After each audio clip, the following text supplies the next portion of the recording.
In my previous video I showed you how to make a punch card to automate the stitch pattern we used to knit the baby hat. Today I will show you how to knit the same stitch pattern in the round. Last year I had a pleasant conversation with Margarita Fisher and she suggested me both topics. I couldn't find the right way to explore them until today. Today's video is a modification of the scarf pattern shown in the second baby book. I wanted to make a scarf to match the hat from the previous video and I saw the perfect opportunity to dive deep into this topic. Let's start by looking at the instructions for knitting the scarf given in the second baby model book. We have to start by making a tubular cast on using 50 needles, then knit 6 rows. I will use 50 needles, but I will start by making an open tubular cast on, then I will continue by knitting 8 tubular rows. According to the instructions, I have to knit 356 rows following the pattern shown in the diagram. Instead of knitting the stitch pattern given in the magazine, I will knit the same one I used to knit the baby hat in the previous video. Lastly, according to the instructions, I should knit 6 rows of rib, but instead of them I will knit 8 tubular rows and then I will sew off the stitches. But let's look at the diagram for the stitch pattern I'm going to use. The diagram suggests a single bed fabric, but since both locks on the Duo 80 are the same, I can mirror the diagram. The racking handle should be in its highest position because we will knit tubular fabric. We don't want seams on the sides, so think of the back bed as a continuation of the diagram. In other words, notice how the pushers for the front bed are arranged. Obviously, they are arranged in a 1-to-1 division. Both end pushers are in working position. In order to make the stitch pattern seamless, both end pushers on the back bed must be in resting position. You must have a perfect loop to make a seamless fabric without any artifacts on the sides. But what about the settings on the locks? When the machine is set to AX, it will produce tuck stitch patterns, but the lock will knit in both directions, which is not suitable for tubular knitting. We can use DX instead of AX. When the lock is set to DX, the machine will produce tuck stitch patterns, but the lock will knit in one direction only. The front lock will knit when moved from right to left and the back lock will knit when moved from left to right. Another thing we have to notice is that the left arrow key is pressed. This means the machine will rearrange the pushers before knitting the 2 tuck rows. To make tubular fabric we have to knit 4 rows instead of 2, so we can't use the arrow keys here. We have to find a way to rearrange the pushers after knitting the first 4 DX rows. According to the diagram, the next 2 rows are knitted with the lock set to N.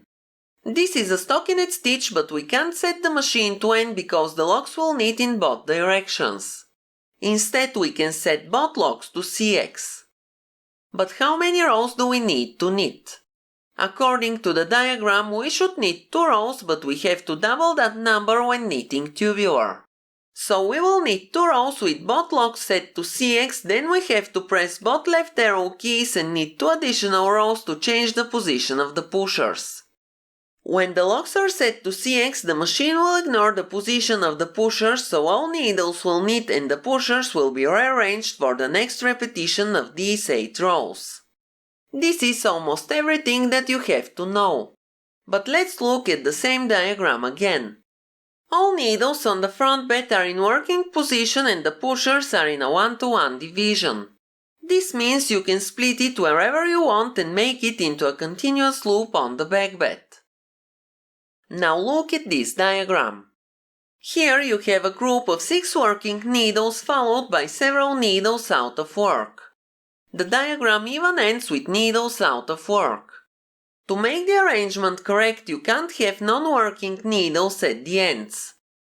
For this example, I will put the split lines in the center of the working needles, and the needles on each end of the split line should be able to connect in a loop on the back bed as shown in the video. The repetitions inside the diagram may be as many as you need, but you always must have a perfect loop. After you make the perfect loop, you might want to fine-tune the number of needles you will use. This is done by increasing or reducing the number of the working needles in each group of working ones.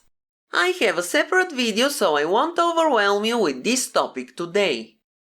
You can watch it by clicking on the info card. I hope you're not tired already because we haven't knitted anything yet. Before continuing with the knitting part, I want to take a moment and thank my awesome channel members Michele Laurentis and Tony Alonso. Thank you very much for supporting my work.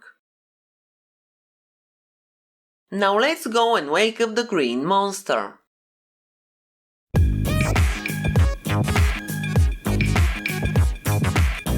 First, make sure the racking handle is in its highest position.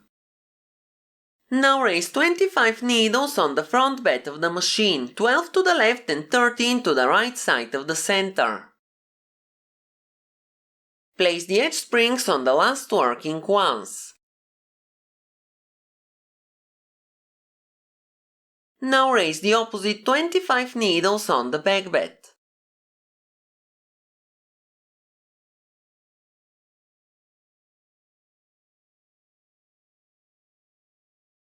Arrange the needles on both beds in a 1-to-1 division. Both end needles will be on the back bed of the machine, so move the edge springs on the front bed to the last working ones. It should look like this. Set both locks to CX and the stitch size to 1.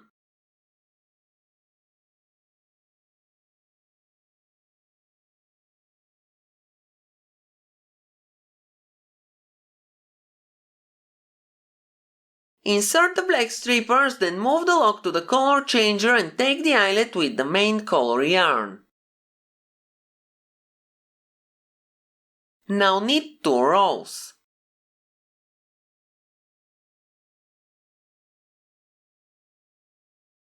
Increase the stitch size on both locks to 4.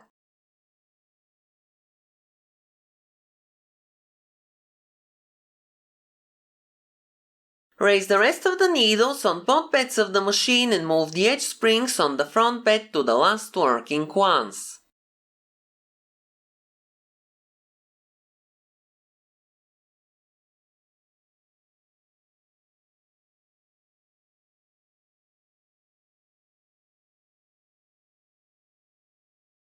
Now knit 2 rows to finish the cast on. As you can see, I'm using the orange tool to help the machine make the cast on. Click on the info card to learn more about what I'm doing.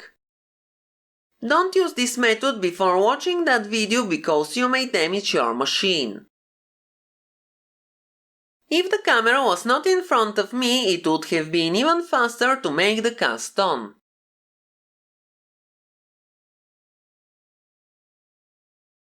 Now the cast on is done.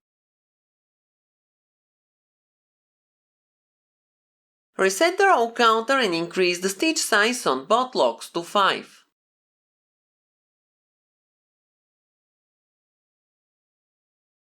Now slowly and carefully knit 8 tubular rows. Don't forget to tap on the needles to tighten the yarn when knitting the first few rows. Reset the row counter. Set both locks to DX.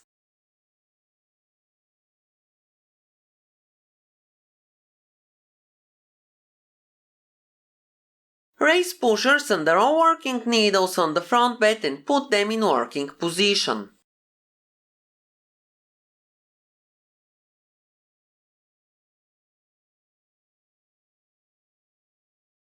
Now arrange them in a 1-to-1 division.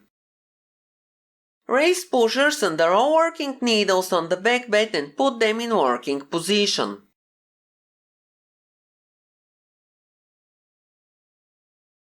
Now arrange them in a 1-to-1 division.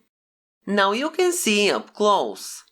The leftmost pusher on the front bed is in working position. The leftmost pusher on the back bed is in resting position. Now we can start knitting in the pattern. First knit 4 rows.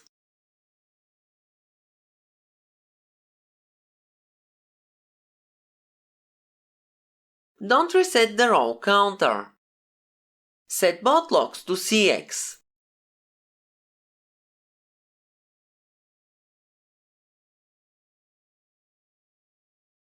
Now knit 2 rows. Don't reset the row counter. Press the left arrow key on both locks. Now knit 2 rows.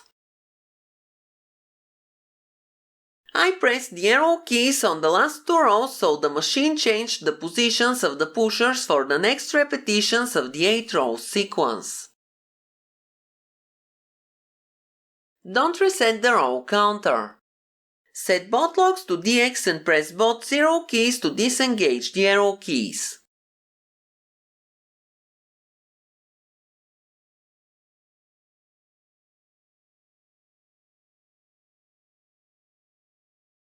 Now knit 4 rows.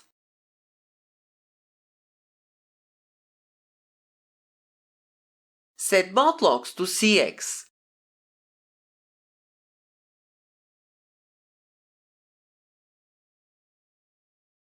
Now knit 2 rows. Press the left arrow keys on both locks. Now knit the last 2 rows of the sequence. This is the summary of the sequence. You have to knit 4 rows with both locks set to DX, then 2 rows with both locks set to CX and 2 rows with the locks set to CX and the arrow keys pressed. You can see the process in real time. It's not the fastest thing to knit, but it's not a hard thing to do. Many patterns can be knitted in the round. Some of them are more complicated than others. Another example of a stitch pattern knitted in the round you can check in the video that will appear now on the screen.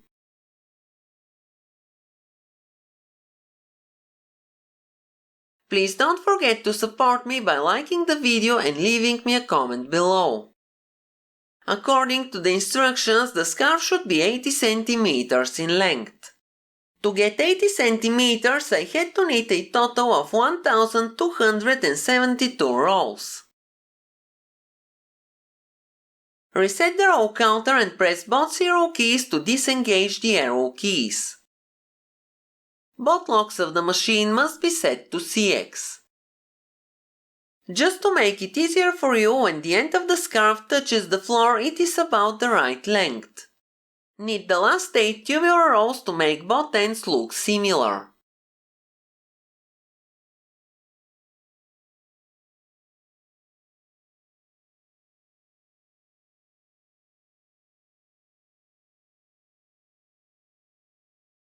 Now reset the row counter. Pull the yarn from the eyelet and cut it. Thread the yarn tail into the double-eye bodkin 2 and sew off the stitches in a circular manner. Start by sewing off the stitches on the front bed from right to left, then sew off the stitches on the back bed from left to right.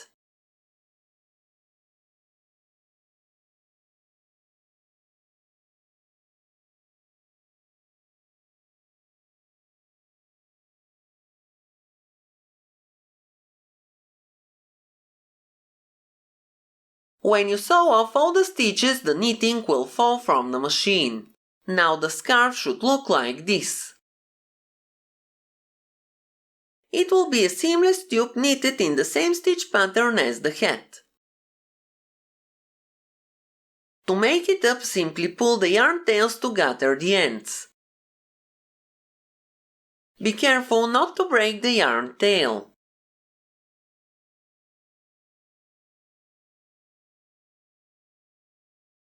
After you gather the ends, sew a tassel to each end of the scarf. This is the final result. I hope you like how the scarf turned out. It looks even better in combination with the matching hat. That's all for today. Now have a nice day and see you in my next video.